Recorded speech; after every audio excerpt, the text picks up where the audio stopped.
Assalamualaikum warahmatullahi wabarakatuh. Alhamdulillahirabbil alamin wassalatu wassalamu ala asyrofil anbiya'i wal mursalin sayyidina Muhammadin wa ala alihi washabihi ajmain. Alhamdulillah, kita berjumpa kembali di video kali ini. Video pembelajaran masih di pembelajaran dasar-dasar kependidikan. Pada pertemuan atau video yang lalu kita sudah membahas tentang landasan, asas, dan juga secara singkat juga membahas tentang lingkungan pendidikan. Untuk video kali ini kita akan coba membahas tentang kelanjutan daripada perkuliahan kita, yakni tentang kompetensi pendidik. Nah, kompetensi pendidik ini merupakan bagian penting yang paling utama juga suksesnya pelaksanaan pembelajaran bagi peserta didik. Nah, apa itu kompetensi pendidik? Kompetensi pendidik adalah berdasarkan, saya akan mengutip coba definisi yang dimunculkan oleh atau yang diatur di dalam Undang-Undang Nomor 14 Tahun 2005 tentang guru dan dosen.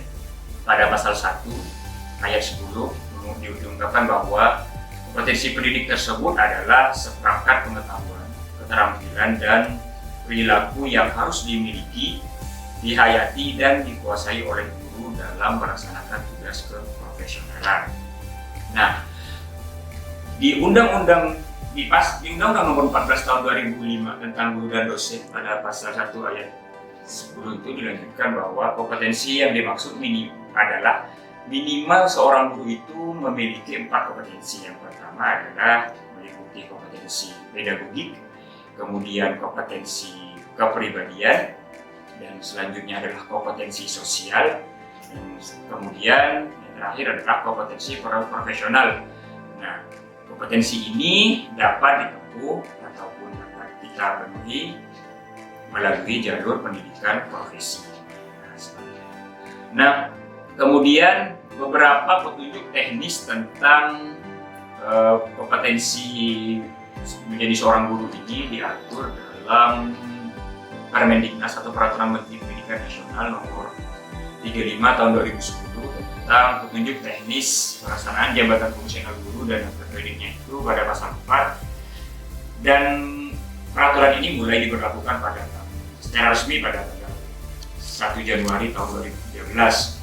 Nah, dalam penjelasan tersebut antara lain adalah ada yang pertama penjelasan tentang kompetensi pedagogik. Apa itu kompetensi pedagogik? Kompetensi pedagogik ini adalah kemampuan mengelola pembelajaran peserta didik, kemampuan guru dalam menghadirkan atau mengelola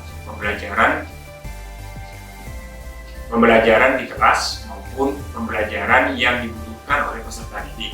Nah, kemudian kompetensi kepribadian kedua adalah kompetensi kepribadian adalah itu kemampuan kepribadian yang mantap, berakhlak mulia, arif dan wibawa, serta menjadi teladan bagi peserta didiknya. Artinya, setelah kompetensi pedagogik terkait dengan proses pembelajaran, tetapi juga secara pribadi, kepribadian juga guru harus memiliki kepribadian yang baik, sehingga tidak hanya mampu mengajarkan, tetapi tergambar dalam tingkah dan perilakunya dalam bentuk akhlak yang arif, wibawa, dan menjadi teladan tersebut. Nah, dalam kompetensi kepribadian ini setidaknya kita perlu indikator orang yang guru yang memiliki kepribadian yang baik itu adalah pertama dia harus bertindak sesuai dengan norma, sesuai dengan agama, hukum, sesuai dengan adat istiadat sosial ataupun kebudayaan yang berlaku setidaknya di negara Indonesia dan juga di masyarakat sekitar. Kemudian dari kompetensi kepribadian ini dapat ditunjukkan oleh guru dalam bentuk yang menunjukkan pribadi yang dewasa dan teladan, artinya bersikap dewasa sebagai seorang guru, serta paling tidak harus memiliki etos kerja yang tinggi, kemudian memiliki rasa tanggung jawab sebagai pendidik, dan tentunya harus bangga menjadi seorang guru. Nah, karena kalau sudah memiliki kebanggaan menjadi seorang guru, maka dalam memberikan pembelajaran pun akan lebih terukur dan lebih dapat menunjukkan sifat-sifat yang baik yang menjadi teladan bagi peserta didik. Kemudian kompetensi yang ketiga adalah kompetensi sosial. Nah, kompetensi sosial ini adalah kemampuan guru dalam berkomunikasi dan berinteraksi secara efektif dan efisien, baik kepada peserta didik maksud saya, kemudian juga sesama guru, artinya sesama teman sejawat, sesama guru, pertama kepada peserta didik, sesama guru, kemudian bagaimana juga kemampuan berkomunikasi yang baik bersama orang tua atau wali dari peserta didik, dan juga tentunya dapat membangun komunikasi yang baik dengan masyarakat. Nah, ini adalah jangan sampai menjadi guru itu yang bersifat eksklusif, tapi mampu menyesuaikan diri dan berkomunikasi dan bergaul dengan semua kalangan. Terutama bagaimana tata cara bergaul dengan siswa, bagaimana berkomunikasi dengan sesama guru, juga kepada orang tua dan juga masyarakat. Nah, paling tidak ada beberapa hal yang harus diperhatikan untuk meningkatkan kompetensi sosial ini. Pertama itu, yang saya sampaikan, tidak harus bersikap inklusif. Artinya bersikap inklusif ini mampu luas, dapat berkomunikasi dengan siapapun, tidak menutup diri dengan orang lain. Kemudian selalu bertindak objektif. Nah, bertindak objektif ini artinya kita harus mampu menempatkan diri di tempat yang sesuai, bagaimana sesuai dengan porsinya. Kemudian juga tidak diskriminatif, artinya tidak membeda-bedakan murid yang satu dengan murid yang lain. Kalau kita tidak boleh, misalnya karena kita senang dengan murid yang ini, maka itu mendapat perhatian lebih. Sedangkan kalau yang karena kita tidak senang, misalnya dalam bukti kepada siswa yang lain, maka perhatian terhadap siswa tersebut cenderung tidak baik. Nah, ini tidak dibenarkan, maka harus tidak boleh bersifat diskriminatif sebagai seorang guru, maka memperlakukan guru sesama guru, apalagi siswa dengan porsi yang sama. Kemudian dalam kompetensi sosial ini, yang kedua, kita harus juga mampu berkomunikasi tadi dengan sesama guru, sama tenaga pendidik, orang tua, peserta didik, dan masyarakat. Nah,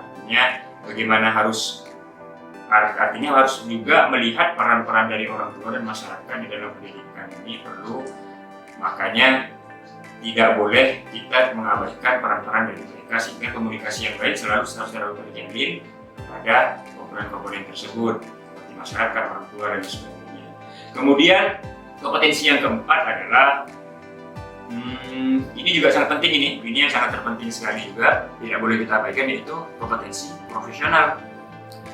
Kompetensi profesional ini maksudnya adalah kemampuan penguasaan materi pelajaran secara luas dan mendalam. Jadi ketika mau menjadi seorang guru ini menyampaikan suatu materi pembelajaran, maka kita harus perlu memiliki kompetensi untuk menguasai materi yang akan kita sampaikan secara holistik dan mendalam, secara menyeluruh. Jangan sampai kita mengajar tetapi kita tidak mampu menguasai bahan yang kita akan sampaikan, sehingga nanti yang terjadi adalah siswa kurang memahami apa yang kita sampaikan. Bahkan bisa jadi nanti yang kita sampaikan tidak sesuai dengan teori ataupun hal-hal yang sebenarnya, jadi tidak memberikan informasi yang valid. Nah, bentuknya adalah paling tidak beberapa komponen yang harus dipahami dalam meningkatkan kompetensi profesional ini. Indikatornya adalah mampu menguasai materi, struktur, dan konsep dan pola pikir keilmuan yang mendukung pembelajaran yang diambil. Seperti itu ya, yang saya sampaikan. Kemudian dapat mampu mengembangkan kompetensi keprofesionalannya ini melalui tindakan yang reflektif. Artinya mampu memanfaatkan ilmu ataupun kemampuannya dalam menguasai materi ini dapat digunakan secara benar dan bisa menjadi hal-hal yang bermanfaat. Empat kompetensi dari mulai kompetensi pedagogi, kompetensi kepribadian, kompetensi sosial, dan kompetensi profesional ini dapat ditempuh atau dapat kita pelajari. Peningkatan kompetensi ini melalui misalnya mengikuti pelatihan-pelatihan yang diselenggarakan oleh pemerintah atau lembaga-lembaga yang konsen di bidang pendidikan, kemudian juga rajin mengikuti seminar, rajin mengikuti kegiatan KKG atau MTMP secara aktif. Kemudian yang terpenting adalah rajin membaca. Dalam video kali ini saya akan coba membahas lebih jauh tentang atau memfokuskan pada pembahasan kompetensi pedagogik. Kompetensi pedagogik yang saya sampaikan tadi di awal bahwa adalah kemampuan guru dalam mengelola pembelajaran. Apa saja kompetensi yang perlu dipenuhi atau dimiliki oleh seorang guru dalam pengelolaan pembelajaran ini? Yang pertama adalah menguasai karakteristik peserta didik. Kompetensi menguasai peserta atau karakteristik peserta didik ini yang pertama adalah guru itu memiliki kemampuan dalam mengidentifikasi karakteristik belajar peserta didiknya di kelas. Nah, artinya karakteristik belajar siswa itu berbeda-beda antara yang satu dengan yang lainnya, maka tidak perlu menguasai berbagai macam karakter gaya belajar peserta didik tersebut. Nah, kemudian juga yang kedua, memastikan peserta didik itu mendapatkan kesempatan yang sama untuk berpartisipasi aktif dalam kegiatan pembelajaran. Jadi jangan sampai ada yang mendapatkan perhatian lebih atau kesempatannya itu lebih banyak sedangkan yang lain coba kita abaikan. Itu tidak, bahkan bentuk-bentuk yang tidak perlu kita lakukan sebagai seorang guru. Nah, juga kemampuan mengatur kelas untuk memberikan kesempatan yang sama kepada peserta didik. Tadi saya bilang peserta didik terutama yang memiliki kelainan fisik ataupun kemampuan yang berbeda. Nah, jadi ada kelainan fisik ini dalam artian adalah mungkin di dalam suatu kelas tersebut ada yang memiliki kelainan fisik yang harus dilakukan atau diperlakukan dengan cara-cara khusus, maka itu juga jangan sampai kita abaikan, jangan disamakan dengan yang lain yang relatif dalam tanda kutip itu dianggap lebih normal seperti itu. Nah, kemudian yang keempat dari kompetensi menguasai karakteristik peserta didik ini adalah kita perlu mengidentifikasi untuk mengetahui penyebab terjadinya penyimpangan perilaku yang mungkin saja terjadi pada peserta didik. Nah, agar dapat mampu mencegah hal-hal yang dapat merugikan peserta didik lain. Misalnya ada anak yang kelihatannya agak berbeda perilakunya, itu kita jangan sampai kemudian memberikan punishment ataupun hukuman yang berlebihan, tetapi juga perlu diidentifikasi apa penyebab. Bisa jadi ada problem-problem tertentu dalam keluarga atau ada problem sama teman atau ada hal-hal lainnya. Ini perlu kita identifikasi dalam bisa melibatkan teman sejawat, guru yang lain, ataupun bisa juga berkonsultasi terhadap orang tua. Kemudian yang terpenting juga kita harus membantu siswa dalam mengembangkan potensi dan mengatasi kekurangan peserta didik. Nah, potensi yang ada ini harus kita coba kembangkan dan kemudian bagaimana juga mengatasi kekurangan tadi yang ada pada peserta didik. Nah, ini kemudian adalah yang keenam, memberikan perhatian khusus kepada peserta didik yang memiliki kelemahan fisik tadi saya jelaskan. Artinya agar dapat mengikuti aktivitas itu secara normal dan dapat tidak merasa minder ketika ada siswa yang memiliki kelainan fisik dalam arti yang berbeda dengan siswa lainnya. Jangan sampai kita abaikan sehingga dia merasa minder dalam pembelajaran. Maka kita juga memberikan semangat, guru sebagai memotivasi dia agar tetap dapat melakukan atau mengikuti pembelajaran dan merasa hak-haknya sama seperti peserta didik. Kemudian yang selanjutnya adalah memahami karakteristik perkembangan peserta didik. Nah, apa itu perkembangan karakteristik peserta didik?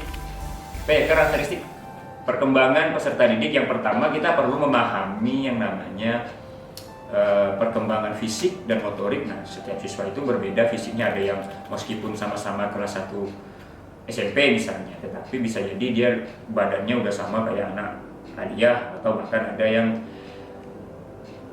kayak anak kuliahan mungkin, itu kan. Perkembangan fisik itu beda-beda, dan juga bagaimana perkembangan motoriknya atau aktivitas fisiknya itu berbeda dengan yang lain. Kadang-kadang dia lebih menonjol atau kadang-kadang mungkin bisa jadi ada yang terlihat berbeda, lebih lemah dibandingkan yang lain. Ini dipengaruhi kan, kita harus perlu pahami setiap keluarga dalam keluarga itu asupan gizi dan nutrisinya berbeda-beda. Nah, ini perlu kita juga jadi perhatian. Kemudian kita perlu memahami bahwa yang kedua ada perkembangan intelektual. Nah, perkembangan intelektual juga perlu kita melihat. Ada perkembangan yang cara belajar cepat, ada yang agak sedikit lambat, ada yang mungkin ya normal saja. Tidak semua kita perlakukan sama. Maka juga demikian juga dengan yang ketiga terkait dengan perkembangan emosinya. Emosinya juga berbeda-beda, ada yang gampang marah, ada yang gampang sedih, ada yang emosinya itu kadang-kadang mudah meledak marah, tetapi ada juga yang terlihat acuh tak acuh walaupun sudah diberikan peringatan ataupun teguran, diberikan nasihat, kelihatannya biasa-biasa saja. Nah, selanjutnya adalah yang kelima, juga perlu memahami perkembangan moral. Nah, anak-anak ini ada yang memang dengan kesadarannya sendiri tanpa disuruh dia melakukan aktivitas secara inisiatif atau memiliki sikap-sikap yang senang membantu, ada yang baik, dan ada juga yang ada juga yang cenderung misalnya membuat keributan di kelas. Atau perkembangan moralnya ini tentu kita perlu pahami, masing-masing anak itu pasti ada perbedaan dan karakteristik sendiri. Kemudian kesadaran tentang beragamanya juga berbeda-beda. Ada yang sudah misalnya ketika diajak sholat duha ataupun sholat zuhur berjemaah di sekolah, ada yang dengan kesadaran sendiri langsung ngambil wudhu dan sholat. Ada juga yang harus kita kejar-kejar terlebih dahulu, atau ada yang malas-malasan atau enggan untuk melaksanakan kegiatan-kegiatan keagamaan. Nah, ini perlu juga kita pahami dan penanganannya pun harus tepat. Nah, perkembangan bahasa pun masing-masing anak juga berbeda. Perkembangan bahasa juga ada yang lancar dalam berbicara, ada yang kemampuan kosakata bahasanya juga sudah mumpuni, ada yang masih ketertinggalan, atau ada yang relatif normal. Nah, ini perlu menjadi perhatian guru. Kemudian dari segi kreativitas juga harus diperhatikan, perkembangan kreativitas masing-masing anak, dan juga bagaimana perkembangan siswa dalam kemampuan menyesuaikan diri. Ini adalah komponen-komponen, ada 9 komponen ini yang perlu dipahami dalam memahami karakteristik perkembangan peserta didik. Kemudian adalah memahami karakteristik peserta didik itu juga kita harus mampu sebagai guru memahami gaya belajar peserta didik dan menyelenggarakan pembelajarannya. Nah, kita perlu pahami gaya belajar siswa itu gini ya, sebagai guru itu perlu memahami bahwa setiap siswa itu gaya belajar itu ada 3. Yang pertama ada dengan gaya belajar visual maksud saya. Ada gaya belajar visual. Gaya belajar visualnya apa? Tanda-tandanya itu seorang anak ini lebih mudah mengingat sesuatu jika dia melihat langsung. Nah, artinya kalau hanya pakai omongan, pakai ceramah itu dia tidak bisa masuk. Dia bisanya kalau ditunjukkan gambar, video, atau diajak untuk melihat langsung, itu dia lebih gampang belajar seperti itu. Dengan kemana-mana ini adalah gaya belajar visual, dan juga dia ini sulit menerima instruksi secara lisan yang tadi saya bilang. Tetapi kelebihannya adalah anak ini yang dengan gaya belajar visual ini adalah merupakan seorang pembaca yang tekun biasanya. Nah, ini secara gaya belajar anak yang dengan gaya belajar visual. Kemudian ada juga anak dengan gaya belajar auditif. Auditif ini lebih senang membaca lebih senang membaca dengan suara keras. Jadi dia itu kalau belajar, kalau dia diajak membaca bersama-sama itu dia lebih senang dan lebih cepat masuk begitu. Nah, itu juga dia lebih senang mendengar daripada membaca. Jadi ketika kalau dia disuruh mendengar penjelasan guru itu lebih enak daripada dia lebih cenderung agak malas ketika suruh membaca sendiri. Dia lebih senang guru menjelaskan, nah itu lebih cepat masuk. Dan ini cenderung fasih ya. Kalau berbicara itu cenderung fasih, dia senang diskusi. Nah, ini anaknya senang diskusi nih. Kalau anak auditif kecenderungannya demikian. Gaya belajar yang ketiga yaitu gaya belajar kinestetik.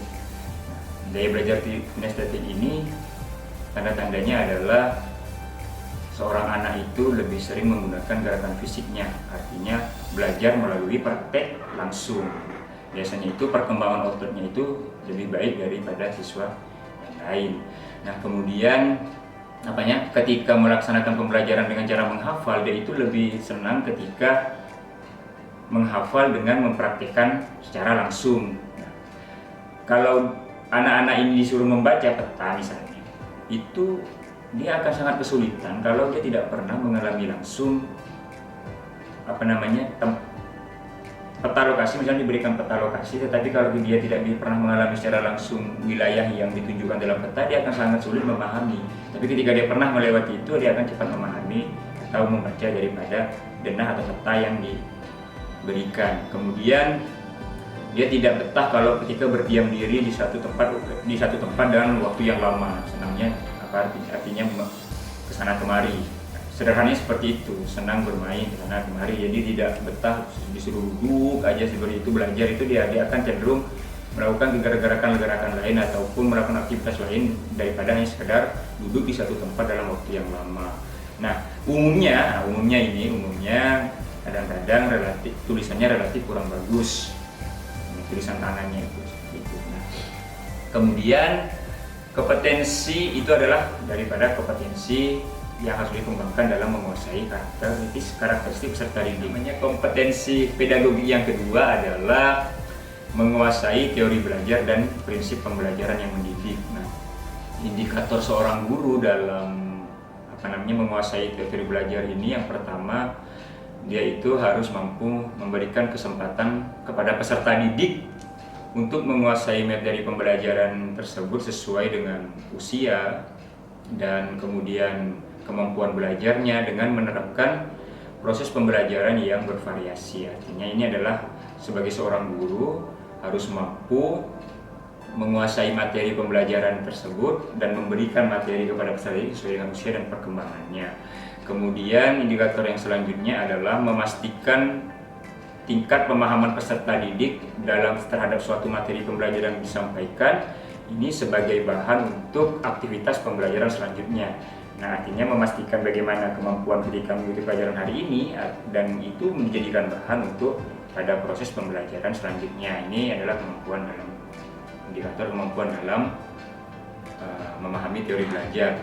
Kemudian dapat menjelaskan tujuan pembelajaran dengan baik sesuai dengan rencana agar nanti ketika sudah mampu menyampaikan tujuan pembelajaran dengan baik yang sesuai rencana, maka keberhasilannya pun nanti bisa secara terukur. Nah, dalam teori-teori belajar ini adalah beberapa kemampuan yang harus kita kembangkan dalam memahami teori belajar itu, yaitu harus mampu menciptakan lingkungan yang positif dan variatif untuk membentuk tingkah laku yang diharapkan. Ini perlu. Kemudian dalam memahami teori-teori belajar ini juga seorang guru harus memberikan stimulasi atau kepada peserta didik untuk memberikan stimulasi secara aktif dan antusias agar menciptakan suasana pembelajaran yang menyenangkan. Ini perlu nih, suasana pembelajaran yang menyenangkan juga salah satu faktor keberhasilan belajar. Nah, ini perlu dipahami oleh guru. Kemudian guru juga harus menumbuh kembangkan kesiapan dan kepuasan peserta didik dalam belajar serta kebutuhan akan latihan-latihan yang diperlukan. Artinya harus memberikan sesuatu kepada peserta didik terhadap kebutuhan belajarnya ini, kebutuhan-kebutuhan apa yang diinginkan, dan beberapa latihan-latihan yang diperlukan ini perlu disampaikan atau diberikan kepada peserta didik untuk menunjang tercapai tujuan pembelajaran tersebut. Selanjutnya adalah guru harus memahami prinsip-prinsip pembelajaran. Prinsip-prinsip pembelajaran itu harus berbasis rencana, harus ada perencanaan terlebih dahulu ketika memulai pembelajaran. Kemudian prinsip yang selanjutnya adalah harus aktivitasnya itu harus berbasis keaktifan. Kemudian harus interaktif dan harus memberikan inspirasi dan kemudian menantang, kemudian menyenangkan. Kemudian pembelajaran itu harus memberikan motivasi siswa untuk lebih baik lagi.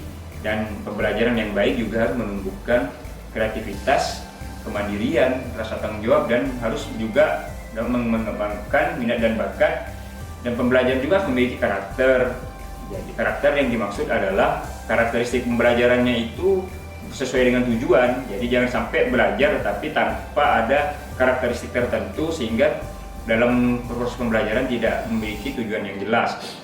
Nah, selanjutnya adalah penguasaan guru dalam teori belajar ini perlu memahami apa itu pendekatan pembelajaran, apa itu metode pembelajaran, apa itu strategi pembelajaran.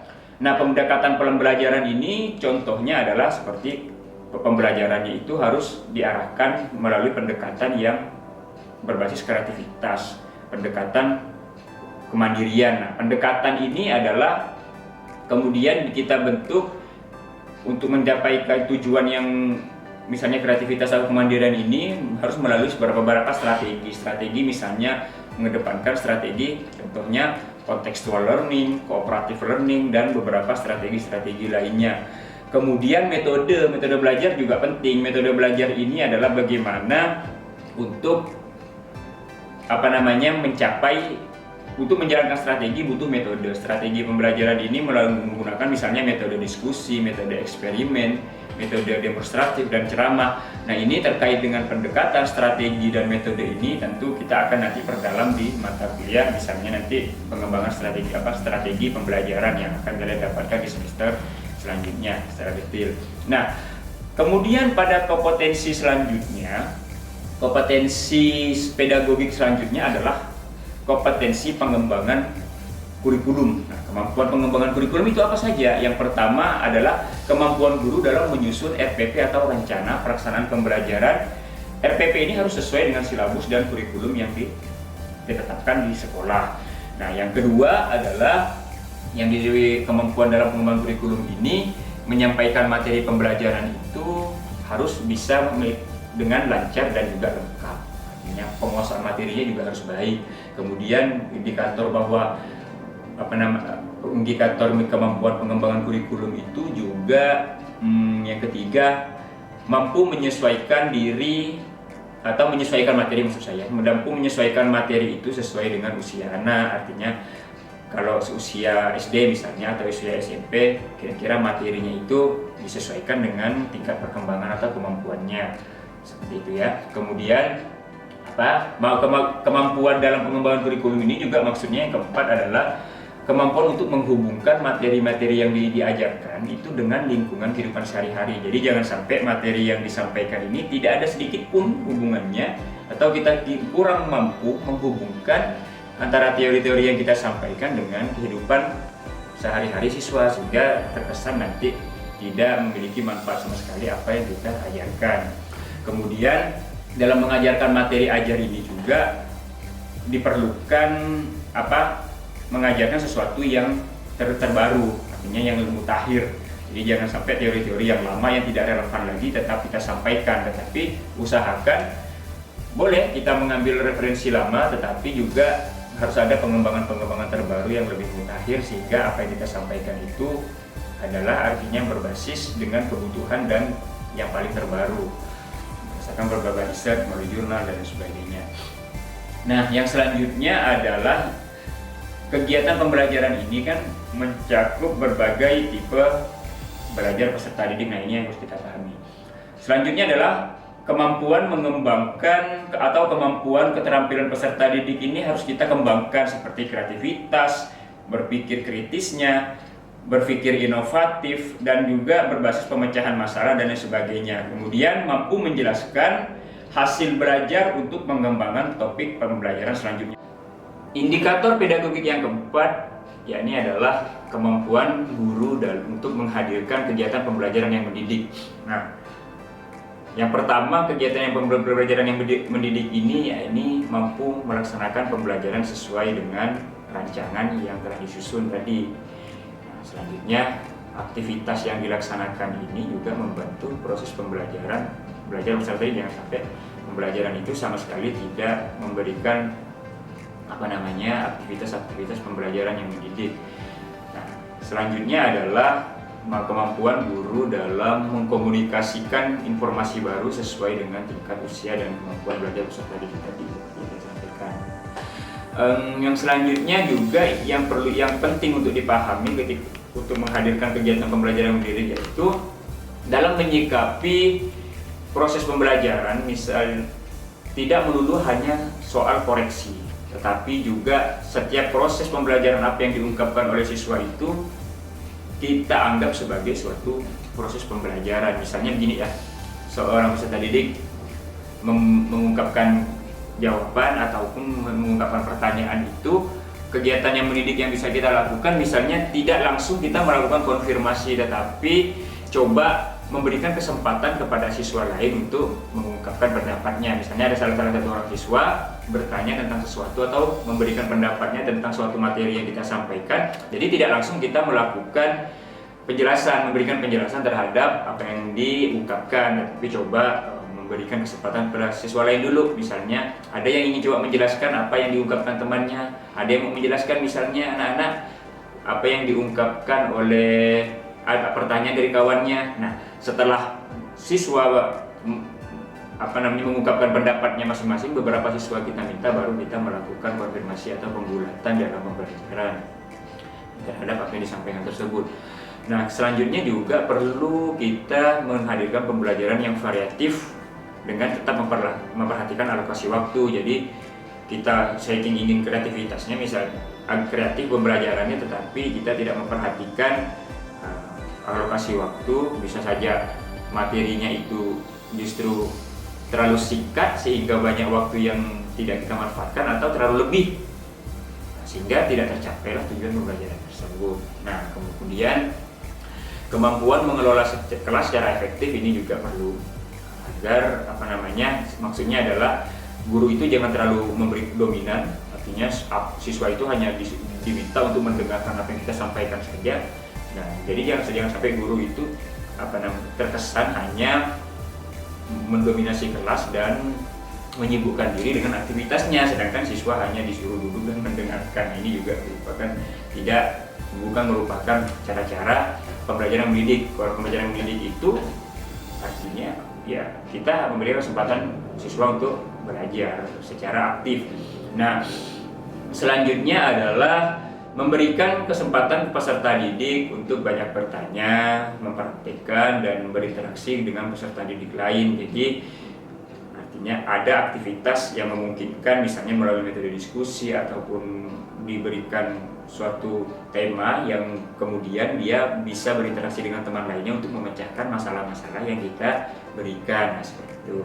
Kemudian aktivitas pembelajaran yang mendidik itu bisa menggunakan alat bantu mengajar berbasis kebutuhan pembelajaran peserta didik dengan memanfaatkan teknologi informasi yang memungkinkan atau yang memadai, yang mampu memberikan motivasi ataupun motivasi yang memungkinkan siswa untuk aktif mengikuti pembelajaran, terlibat aktif dalam pembelajaran. Nah, ini perlu kita manfaatkan segala macam potensi teknologi informasi ataupun media-media pembelajaran yang relevan, tetapi tetap pada koridor tujuan pembelajaran yang sampai keluar daripada tujuan pembelajaran. Nah, ini adalah yang disebut dengan kompetensi kegiatan pembelajaran yang mendidik.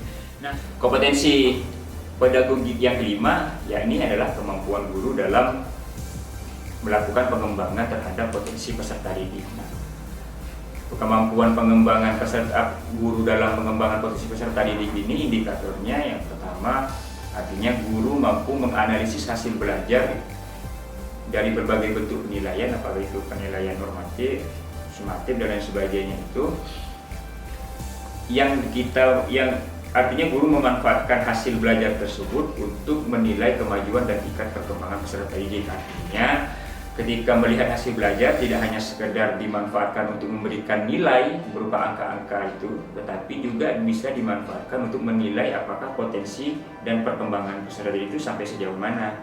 Itu. Kemudian indikator kemampuan guru dalam pengembangan potensi peserta didik ini yaitu merancang dan melaksanakan aktivitas pembelajaran yang mampu mendorong peserta didik untuk belajar sesuai dengan kecakapan dan pola belajar masing-masing. Nah, ini kita perlu akomodir nih. Sebagai seorang guru, kira-kira gaya belajar peserta didik nih masing-masing itu seperti apa? Maka itu perlu, makanya tadi ya, sebagaimana saya sampaikan sebelumnya, perlu pelajaran yang variatif. Nah, kecakapan ini karena berbeda-beda, maka perlakuannya juga relatif berbeda-beda. Nah, juga menghadirkan melaksanakan aktivitas pembelajaran itu yang mampu merangsang daya kreativitas siswa dan kemampuan berpikir kritis peserta didik. Nah, ini perlu juga kita artinya dalam rangka mengakomodir potensinya. Nah, terus memberikan perhatian pada setiap individu. Maka setiap individu itu kalau kita ketemu siswa setiap hari dalam kelas yang sama misalnya, itu kan pasti kita paham tuh kemampuan individu masing-masing, itu juga kita perlu lihat. Nah, ada siswa misalnya yang tidak terlalu senang dalam pelajaran apa atau ada aktivitas apa, maka kita coba di lain kesempatan coba mengakomodir sesuai dengan kebutuhan setiap individu tersebut. Nah, kemampuan selanjutnya guru juga perlu melakukan identifikasi identifikasi dengan benar terkait bakat, minat, potensi, bahkan sampai pada kesulitan belajar masing-masing siswa. Nah, potensinya di mana, bakatnya di mana, mungkin kecenderungan kesulitan belajarnya di mana, ini perlu kita pahami sehingga kita dapat melakukan perlakuan, memberikan sesuatu yang tepat terhadap masing-masing minat dan bakat dan kesulitan belajar siswa. Untuk kita carikan solusinya kalau itu terkait dengan kesulitan belajar. Kompetensi pedagogik yang keenam bagi guru yakni kemampuan dalam membangun komunikasi dengan peserta didik. Nah, kemampuan membangun komunikasi dengan peserta didik ini yang pertama indikatornya adalah artinya kemampuan guru dalam menggunakan pertanyaan, memanfaatkan pertanyaan ini untuk mengetahui pemahaman dan menjaga partisipasi peserta didik. Nah, dengan memberikan pertanyaan terbuka tetapi jangan sampai merasa merendahkan atau merasa mempermalukan siswa tersebut. Contohnya ketika siswa sudah mulai lemas dalam pembelajaran dan memancing gairah belajarnya lagi dengan memanfaatkan pertanyaan-pertanyaan yang memancing siswa untuk kembali aktif lagi dalam pembelajaran, tetapi jangan sampai pertanyaan-pertanyaan tersebut terkesan pertanyaan yang tidak mampu dijawab sehingga mempermalukan siswa itu sendiri. Kemudian memberikan perhatian dan mendengarkan segala pertanyaan dan tanggapan siswa tanpa instruksi kecuali diperlukan untuk membantu mengklarifikasi pertanyaan-pertanyaan. Nah, jadi kita tetap memberikan kesempatan mendengarkan terlebih dahulu setiap pertanyaan, tanggapan siswa tanpa memotong pembicaraan, menginstruksi atau memotong pembicaraan di tengah-tengah ketika dia sedang berbicara, siswa berbicara mengungkapkan pendapatnya, kita potong. Nah, itu biarkan saja terlebih dahulu kita sampai dia benar-benar benar-benar selesai mengungkapkan pendapat-pendapatnya. Mungkin kalau ketika klarifikasi diperlukan, nah, itu kita berikan klarifikasi tersebut. Kemudian dalam menanggapi pertanyaan siswa tersebut harus dilakukan secara tepat, harus dilakukan juga secara benar dan memberikan informasi yang mutakhir, tentunya juga sesuai dengan tujuan pembelajaran dan misi dari kurikulum tersebut atau kurikulum yang berlaku di sekolah maksud saya. Kemudian menyajikan kegiatan pembelajaran ini, komunikasi kepada siswa itu menyajikan kegiatan pembelajaran yang dapat menumbuhkan kerjasama. Nah, jadi tidak monoton, siswa hanya diminta oleh guru mengerjakan tugas atau secara individu dan sebagainya. Coba tumbuhkan kegiatan pembelajaran yang memungkinkan mereka untuk bekerja sama. Nah, kemudian juga mencoba kita sebagai guru itu mendengarkan, menjadi pendengar yang baik bagi siswa dan juga memberikan perhatian terhadap jawaban peserta didik yang kita anggap benar maupun yang dianggap salah. Nah, untuk mengukur kemampuan atau tingkat pemahaman siswa, artinya benar salahnya jawaban ataupun dari siswa itu adalah bagian dari proses pembelajaran. Nah, tentunya ketika kita memberikan perhatian dan pertanyaan siswa itu meresponnya secara lengkap dan relevan ketika perlu untuk kita respon, agar siswa ketika mengajukan pertanyaan dan memberikan tanggapan itu, ketika kita menjawabnya, kalau ketika setengah-setengah tidak lengkap, bukan justru memberikan penjelasan yang holistik atau utuh, tapi membuat dia semakin bingung. Nah, ini harus kita hindari sebagai guru. Nah, itu adalah indikator ataupun indikator daripada kompetensi kemampuan guru dalam melakukan komunikasi terhadap peserta didik. Selanjutnya adalah yang ketujuh adalah kompetensi pedagogik yang ketujuh, yakni kemampuan dalam melakukan penilaian dan evaluasi. Nah, penilaian ini adalah beberapa aktivitas yang harus dilakukan oleh guru. Indikatornya yang pertama adalah kemampuan guru dalam menyusun alat yang sesuai alat penilaian yang maksud saya, menyusun alat penilaian yang sesuai dengan tujuan pembelajaran, nah, untuk mencapai kompetensi sebagaimana yang kita rancang melalui RPP. Jadi alat penilaiannya ini harus sesuai dengan tujuan pembelajaran yang sudah kita rencanakan melalui rancangan pelaksanaan pembelajaran. Kompetensi guru dalam melakukan penilaian dan evaluasi ini juga dapat dilakukan dengan memanfaatkan masukan dari peserta didik. Nah, memanfaatkan dari yang dimaksud dengan memanfaatkan masukan dari peserta didik ini, kira-kira aspirasi atau keinginannya itu yang bisa kita akomodir untuk meningkatkan pembelajaran itu perlu kita tampung dan kita juga coba refleksikan dalam pembelajaran selanjutnya.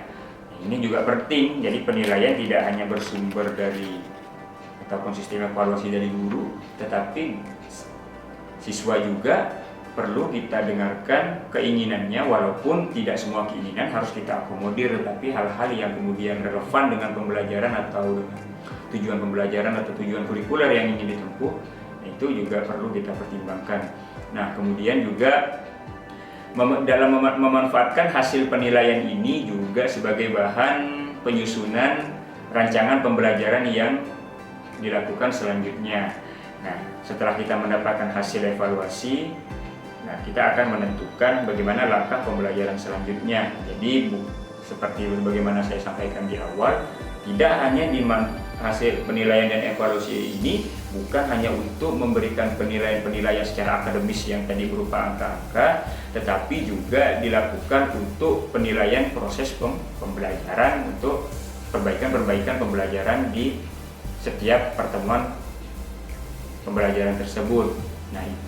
Nah, maka untuk meningkatkan kompetensi pendidik dalam hal melakukan penilaian dan evaluasi ini, maka kompetensi yang perlu dimiliki oleh guru setidaknya ada beberapa.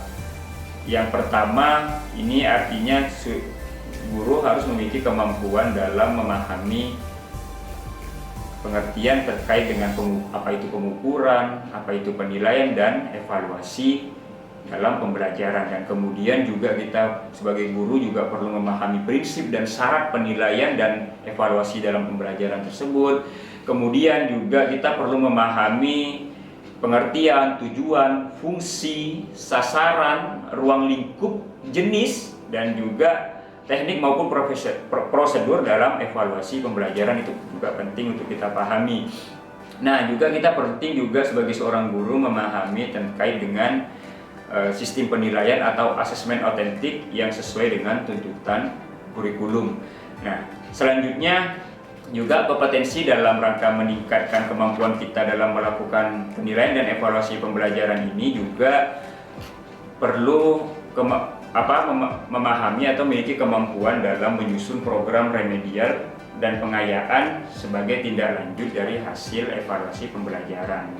Evaluasi pembelajaran yang dimaksud adalah evaluasi hasil dan juga evaluasi proses. Jadi penilaian dan evaluasi itu perlu dipahami bukan hanya evaluasi di akhir pembelajaran setelah menyelesaikan materi tertentu, kemudian melakukan penilaian berupa ujian ataupun ulangan, tetapi dalam proses pembelajaran pun kita sebagai guru perlu melakukan penilaian-penilaian terhadap proses pembelajaran. Jadi tidak hanya serta-merta penilaian itu dinilai daripada hasil ujian siswa.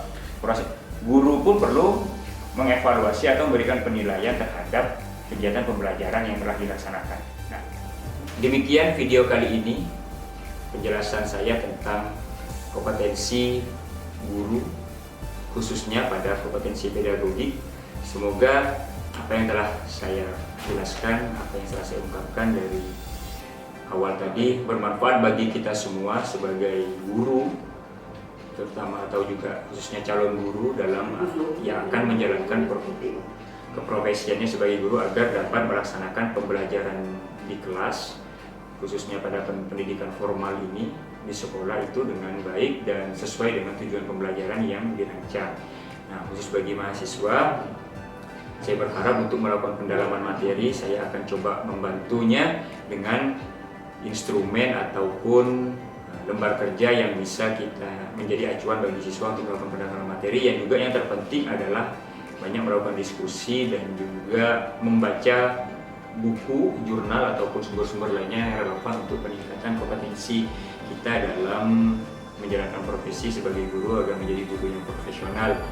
Mohon maaf apabila ada salah kata dan sikap saya selama pertemuan ini berlangsung. Semoga bermanfaat. Saya akhiri, wallahul muwaffiq ila aqwamit thoriq. Wassalamualaikum warahmatullahi wabarakatuh.